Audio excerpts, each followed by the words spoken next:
nama kakak yang di depan? Kak Awam mau cerita.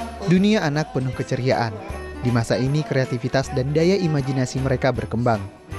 Untuk itu, orang tua perlu menanamkan nilai-nilai moral dan etika yang baik melalui komunikasi yang sifatnya mendidik.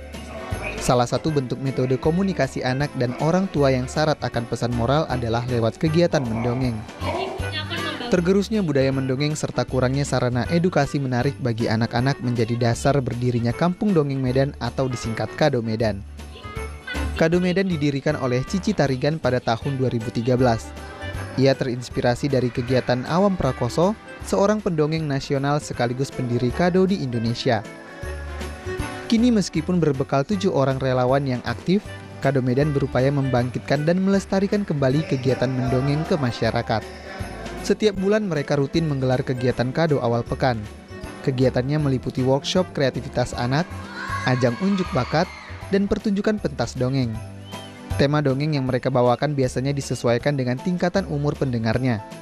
Untuk anak TK biasanya disuguhkan tentang dunia hewan atau dongeng fabel, tema petualangan untuk anak SD, tema heroik untuk kalangan SMP, sedangkan dongeng bertema persahabatan dan sains untuk siswa SMA. Mendongeng dengan interaktif membuat anak merasa terlibat masuk ke dalam cerita.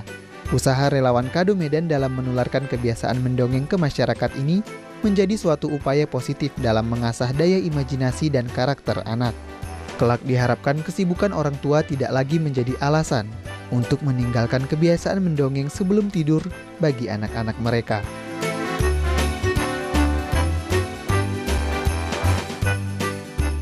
Mendongeng bisa membantu perkembangan otak, psikologis, bahkan kecerdasan emosional anak.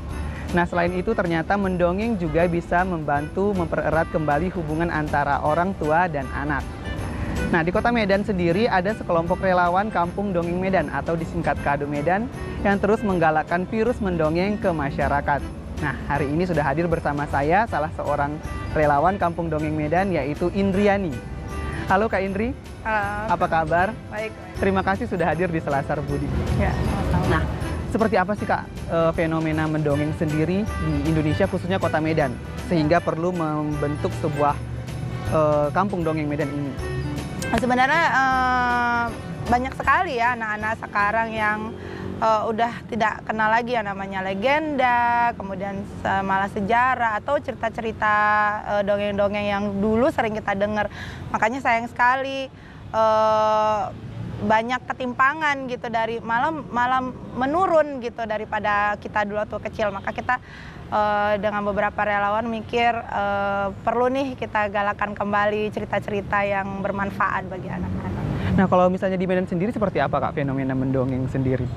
Ya di lingkungan sekitar kita aja deh, jarang anak-anak yang bisa bercerita tentang legenda, tentang cerita-cerita zaman dulu gitu, atau malah menulis karangan mereka hari-hari. Kalau disuruh gurunya gitu mereka udah kesulitan, makanya jarang lah ditemui anak-anak sekarang yang bisa bercerita, kecuali ketika mereka mempunyai orang tua yang peduli gitu. Nah, kemudian di bayangan saya nih Kak, Kampung Dongeng Medan, berarti saya memikirkannya ini adalah sebuah kampung dengan masyarakat yang hobi mendongeng. Seperti itukah Kampung Dongeng Medan ini bentuknya atau seperti apa? Kampung Dongeng Medan itu adalah perwakilan daerah dari Kampung Dongeng Nasional, yaitu yang di Jakarta.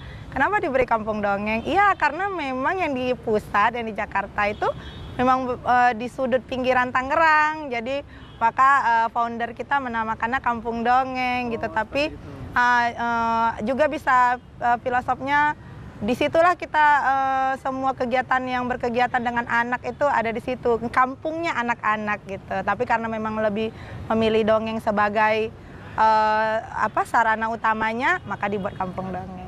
Nah, kemudian berbicara tentang sejarahnya, kenapa bisa terpikir untuk mendirikan sebuah kampung dongeng atau seperti apa ceritanya dulu merintis Kampung Dongeng itu sendiri?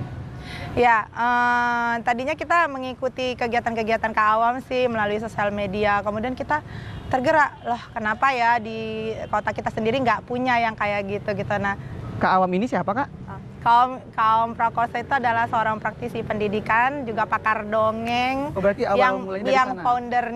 Yang foundernya Kampung Dongeng. Nah, ketika kita mengikuti kegiatan KAWAM dan sangat positif gitu. Kita mikir kenapa ya di daerah kita tuh nggak ada kayak gitu. Maka kita berkoordinasi dengan beliau, dengan izin beliau, kemudian sesuai dengan SOP yang diberikannya kita membuat perwakilan di daerah Medan gitu.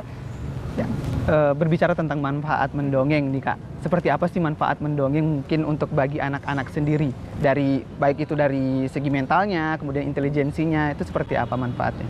Yang jelas pertama kita mendekatkan diri dulu kepada anak, kemudian anak itu bisa jadi lebih aktif berkomunikasi dengan kita, kemudian menjadi lebih percaya diri secara mental, anak-anak lebih lebih bisa menceritakan suasana hatinya, tidak gampang merajuk atau ngambek gitu kan. Kemudian lebih ketika kita bicara soal anak dan intelijensinya, anak lebih mudah memecahkan masalah mereka karena imajinasi mereka berkembang. Ketika mendengar dongeng, imajinasi akan berkembang. Dongeng sudah dikenal sejak zaman sastra purba Indonesia dan tergolong dalam sastra lisan. Ceritanya bersifat khayal, ajaib, namun berisi nasihat. Ada beberapa jenis dongeng, namun biasanya yang paling disukai anak-anak adalah jenis fabel, yaitu dongeng yang mengangkat hewan sebagai karakter di dalam ceritanya. Nah Kak Indri, ngomong-ngomong, apa saja sih jenis-jenis dongeng ini sendiri? Banyak. Ada fabel, itu yang bercerita tentang hewan, kemudian ada riwayat, ada legenda yang tentang menceritakan asal-usul suatu tempat atau benda. Kemudian ada histori tentang kepahlawanan, macam-macam. Berarti banyak juga jenisnya ya Kak Indri ya? Jadi kalau misalnya yang disukai anak-anak jenis apa nih biasanya? Tergantung umur. Kalau untuk anak-anak tingkat TK ke bawah itu biasanya fabel. Kemudian kalau SD itu bisa lebih ke fiksi, bisa tokoh orang ya. Ketika SMP kita sudah histori. Oh ini berarti mendongeng juga sampai ke SMP? Iya, SMA, Tidak bahkan hanya anak-anak dewasa. berarti ya? Dewasa kita juga pernah dongeng untuk dewasa. SMA atau ke atas dia lebih dongeng motivasi. Gitu. Oh seperti itu. Biasanya tema-tema apa yang diangkat untuk yang mungkin kalau untuk anak-anak mendongeng mungkin udah sering ya diberikan ke anak-anak. Kalau untuk orang dewasa kira-kira temanya seperti apa kalau mendongeng? Motivasi tentang hidup, kemudian agama, kemudian tentang cita-cita, kemudian tentang karakter-karakter berbudi baik, jujur dan sebagainya. Tertarik juga nih Kak mau jadi pendongeng ini kira-kira apa sih modal awal ataupun modal dasar untuk menjadi seorang pendongeng kira-kira? Jelas yang pertama niat dulu, kemudian niat dulu, kemudian kita harus bisa membuat cerita yang sederhana, kemudian mempunyai jenis suara minimal 2, kemudian kita mengolah fisik dan ekspresi. Nah kemudian ini anak-anak kan biasanya aktif, kalau misalnya kita sedang mendongeng mungkin bisa saja tidak didengarkan gitu. Nah biasanya Kak Indri sendiri gimana cara menyiasati kalau misalnya mereka harus bisa mendengarkan dongeng dari awal sampai akhir gitu? Biasanya kalau kita di kampung dongeng itu dari awal sudah ada kesepakatan dulu, memberikan sapaan-sapaan khusus, misalnya adik-adik atau kalau kakak tanya hai, jawab halo ya, nah gitu. Kalau ketika sudah berulang-ulang dan mereka merasa nyaman dengan kita, ketika di tengah-tengah cerita mereka mulai itu agak lari-lari, kita panggil lagi tuh hai, otomatis mereka menjawab halo dan jadi fokusnya balik lagi ke sana balik ya? lagi ke kita. Oh seperti itu. Nah kemudian ini kan kampung dongeng, berarti relawannya semua seharusnya bisa mendongeng ya. Nah kalau di kampung dongeng Medan sendiri seperti apa? Apakah memang relawannya harus bisa mendongengkah atau seperti apa? Kampung dongeng, namanya kampung ya, pasti banyak yang terjadi di dalamnya dan orang-orangnya juga punya skill-skill yang lain-lain. Tidak, kalau kami ada yang skillnya memang khusus untuk kreativitas, ada yang sains, kemudian ada yang parenting, kemudian yang pasti memang kita harus menyediakan relawan yang bisa mendongeng. Oh seperti itu. Berarti tidak mentok hanya di mendongeng saja ya, berarti ada kelas kreativitas juga ada bisa di sana ya. Oke Kak Indri, menarik sekali perbincangan kita, namun kita harus jeda sejenak. Ya pemirsa, ingin tahu seperti apa kegiatan dari Kampung Dongeng Medan atau Kado Medan? Berikut liputannya.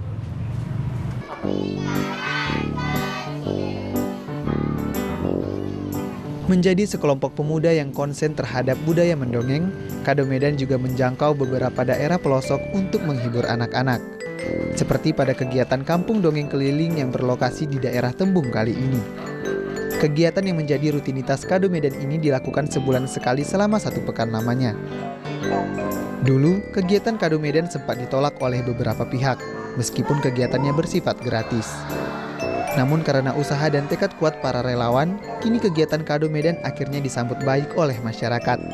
Bahkan Kado Medan kerap diundang untuk mengisi berbagai acara, seperti pada event Indonesia Mendongeng ini. Mereka turut menghibur para santri TK dan TPA yang ada di kota Medan ini lewat kegiatan mendongeng. Kado Medan tidak hanya menaruh perhatian pada tumbuh kembang anak, tetapi juga para orang tua.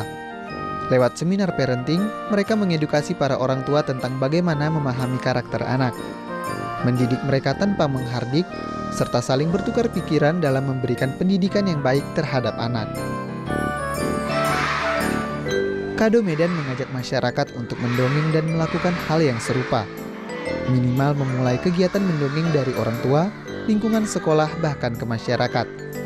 Sebab komunikasi lewat mendongeng mampu membentuk karakter dan budi pekerti anak yang akan menjadi generasi emas bagi Indonesia.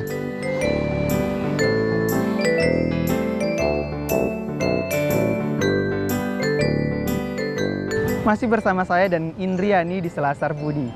Tidak hanya mengkampanyekan gerakan mendongeng, mereka juga ternyata berdongeng keliling dan mengajak orang tua untuk mengenali psikologis anaknya.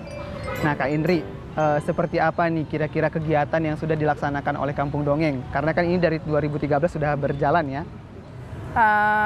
Diawali kita dari dongeng dari lingkungan rumah sekitar dulu, kemudian ketika sudah beberapa bulan kita jalan ke sekolah-sekolah, sampai akhirnya kita membuat satu kegiatan Kado Alpekan itu yang di 1 minggu sekali di awal bulannya. Kemudian ada lagi nanti Kado Keliling, kita datang ke sekolah-sekolah atau yayasan-yayasan yang mau dikunjungi.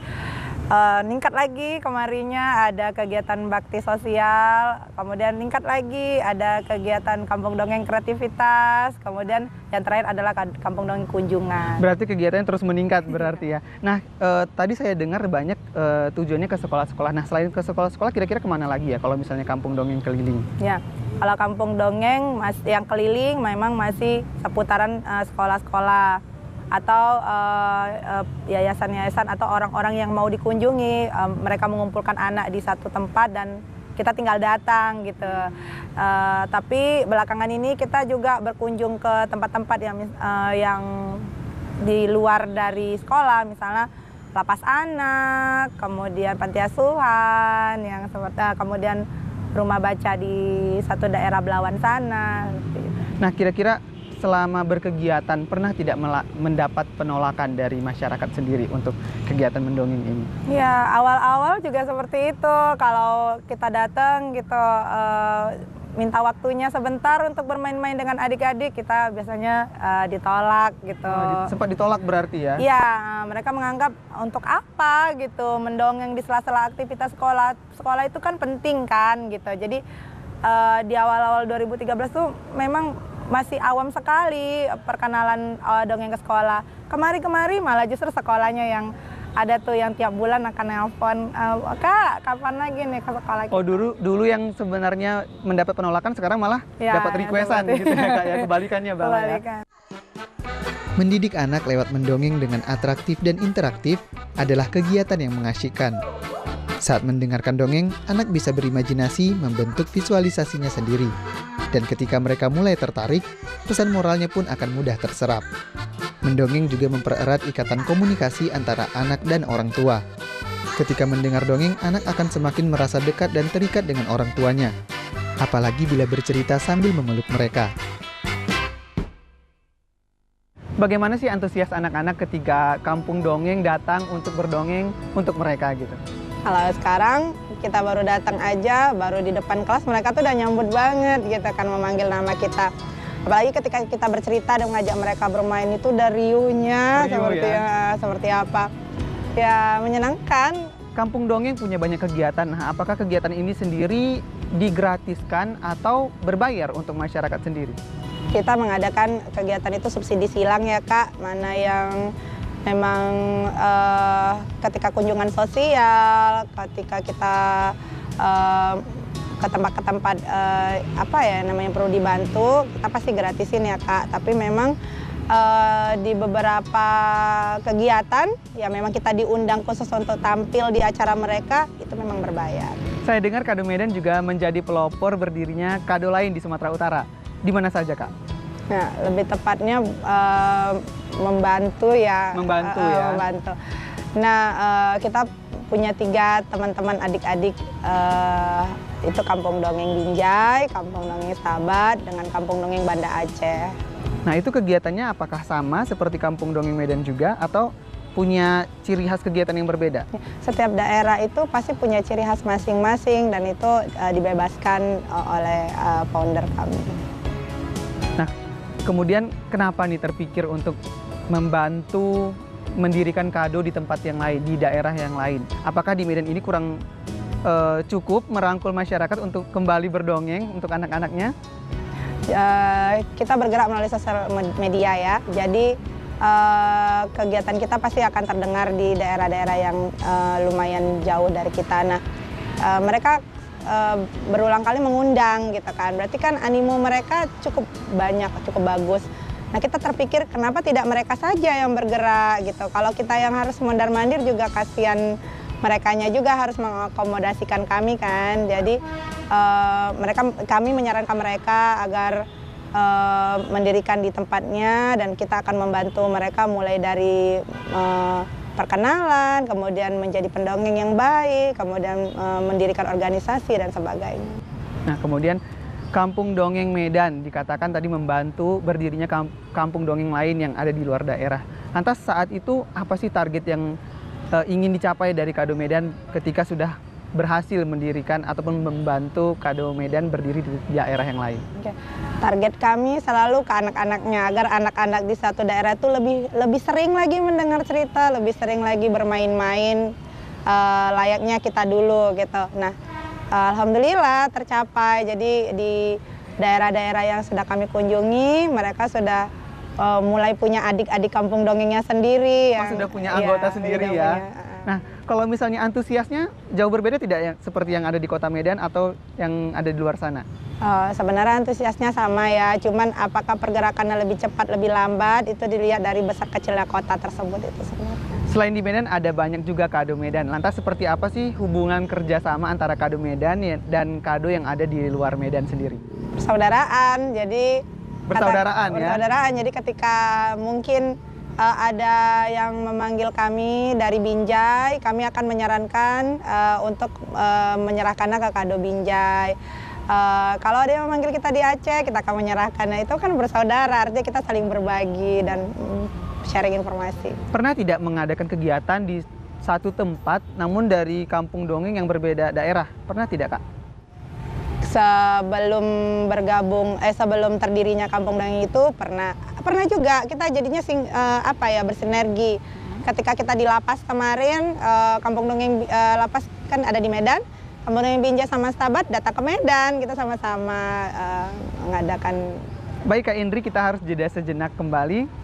Ya pemirsa, ingin tahu seperti apa komentar masyarakat tentang kegiatan mendongeng yang dilakukan oleh relawan Kampung Dongeng Medan. Berikut cuplikannya.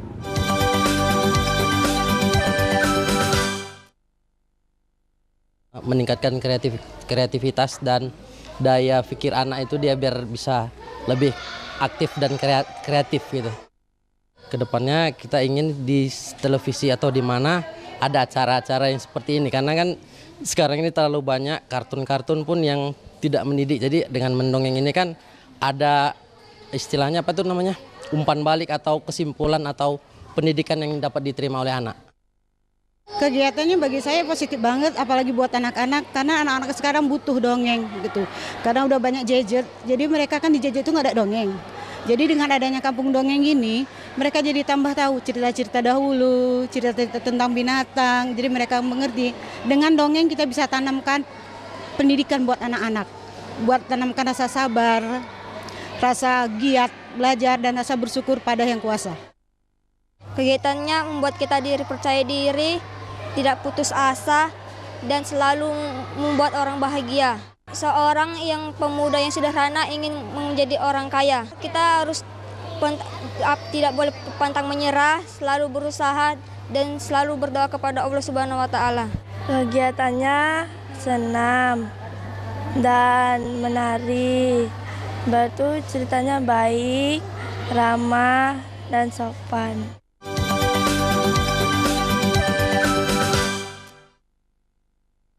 Nah Kak Indri, kira-kira perubahan apa sih yang paling berasa dan paling kontras di perubahan perilaku anak-anak ketika mereka sudah mendengarkan dongeng? Lebih ceria, itu lebih pasti. Kemudian lebih gampang diajak interaksi dari yang tadinya malu atau takut, jadi lebih terbuka, dan itu baik sekali untuk mereka mengkomunikasikan perasaannya. Kemudian karakter-karakter yang kita tanamkan mereka bawa pulang. Di sana kita menanam karakter harus rajin mandi melalui cerita. Nanti sampai rumah mereka akan bercerita, ibu akan rajin mandi. Seperti itu. Berarti pesan yang disampaikan dari karakternya melekat di pikiran mereka seperti itu ya. Dukungan dari masyarakat sendiri seperti apa Kak yang sudah diberikan ke Kampung Dongeng Medan sendiri? Sampai saat ini saya bangga sekali dengan ibu-ibu yang rajin menggotong 2-3 anaknya ke Kampung Dongeng awal pekan pagi-pagi dengan segala macam perabotan perlengkapan anaknya.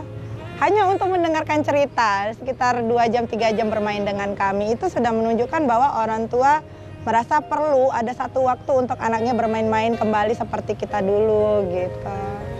Nah Kak Indri, kira-kira apa sih kesulitan yang selama ini dihadapi ketika sedang berkegiatan di Kampung Dongeng Medan? Saya mengambil ketika kita berkegiatan Kampung Dongeng awal pekan. Kita outdoor di sini, di satu taman di Medan.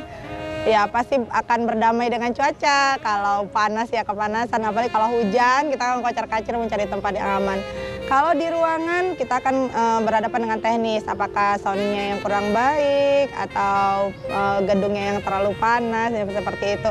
Tapi mudah-mudahan sampai sekarang belum ada kesulitan yang sangat gimana-gimana banget dalam menghadapi anak-anaknya. Baik Kak Indri, saya di pertanyaan terakhir ini ingin meminta Kak Indri menyampaikan pesan ke adik-adik di rumah dan orang tua di rumah. Kira-kira apa sih pesan yang ingin disampaikan untuk kegiatan mendongeng dan kembali melestarikan kegiatan ini sendiri? Tapi dengan tantangan mungkin Kak Indri boleh menirukan salah satu suara karakter dari karakter dongeng yang pernah Kak Indri mainkan sendiri.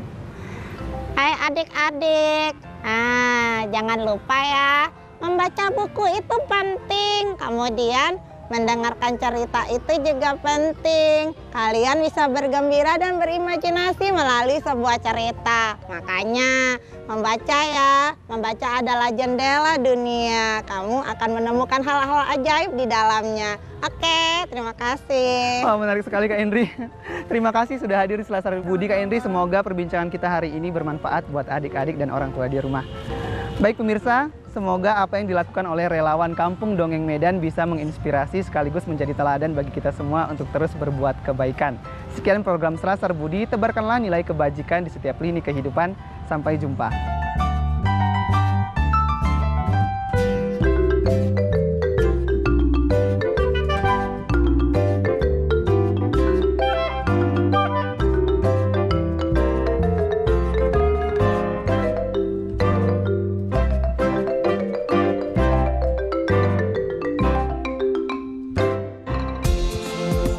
Acara ini didukung oleh